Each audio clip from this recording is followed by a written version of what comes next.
ශැගී යාට හම්බුවෙච්ච බල්ලව එක්කන්න එනවාගේ යාලෝ ටිකට පෙන්න්න. මෙතනදි වෙල්මට මේ බල්ලගේ අමුත්තක් තීරෙනවා. එයාට මේ දෙවල් කලින් වෙලා තියෙනවා කියල මතක් වෙනවා. මෙතනින් වෙල්ම පැනල ඇදදි ස්කෝබිඩු ඇවිත් වෙල්මම අමානුෂ්ක විදිහට මරල දානවා. මීට අවුරුත් දෙකට කලින් ඇවකාඩෝ ඇනිමේෂන්ස් කියල YouTube කෙනෙක් රිලිස් කරපු සුප්‍රීම ෆෑන් තීර එකක් තමයි මේක. වෙන තියර ස්වල්ට වඩා ගොඩක් මඳුරු කතාවක් මේක තියෙන නිසා අපි මේක ගැන අද කතා කරමු.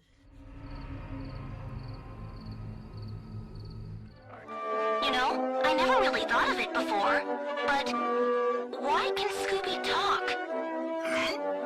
Now that you mention it, it is a bit odd. Yeah, like, what's up with that, man? Jeepers, Velma, you might be onto something. And suddenly...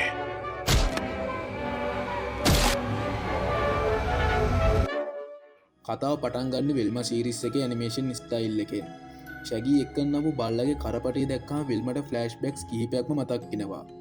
ඒ හැම එකම එයාගේ යාළුවන් වයි ස්කූබිඩූ මරර දාලා තියෙන්නේ. මේකට බයවුණ වෙල්ම මෙතනින් පැනල යනවා. හැබැයි එතැන්ටත් කටවටයටම ලේගාගත්ත ස්කූබිඩූ වෙනවා. ස්කුබී කියන විදියට එය ආස කල්ල තියෙන මේ යාලෝ කට්ටියත් එක්ක අභිරාස් විසිදෙන ගමන් සතුටින් කාල ගත කරන්න. හැබැයි වෙල්මට ස්කුබී කතා කරන්න කොහොමද කියන එක ප්‍රශ්නයක් වෙලා. අන්තිමට ස්කුබී වෙල්මව ඇතුළු එයාගේ අනිත් යාලුවන්න මරල දාලා.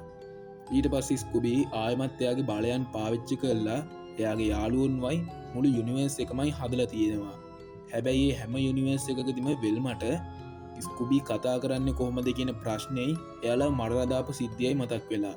ඉතින් ස්කුබීට මේ හැම වතාවකදිම යාගේ යාලුන්න මරලා දාලා අප යුනිවර්ස් එකම හදන්න වෙලා.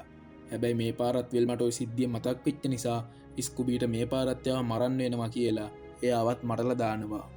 ඉතින් මේ තීරියකට අනුව ස්කුබී කියන්නේ විශේෂ බලයක් තියෙන සෙලෙස්ටියල් බීන් කෙනෙක් නැත්තම් රාක්ෂයෙක්. ඒ වගේම එක ස්කුබිඩු සීරේස්වල එක විදි ඇනිමේෂන් ස්ටයිල්ස් තිබිල තියෙන්නේ ස්කුබී මේ විදියට ආපව්වාප යුනිවර්ස එක රීක්‍රියේට් කරපු හින්දයි. ආයමත් මතක් කරන මේක ෆෑන් තීර එකක් විතරයි. ශැගි කුඩුකාරය කියන ෆෑන් තීරකට මේක හොඳ නිසයි අපි මේ වීඩියුවක් ගෙනාවේ.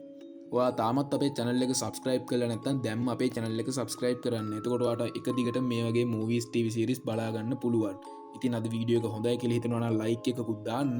අපි තවත් දවසකින් සෙට් වෙමු.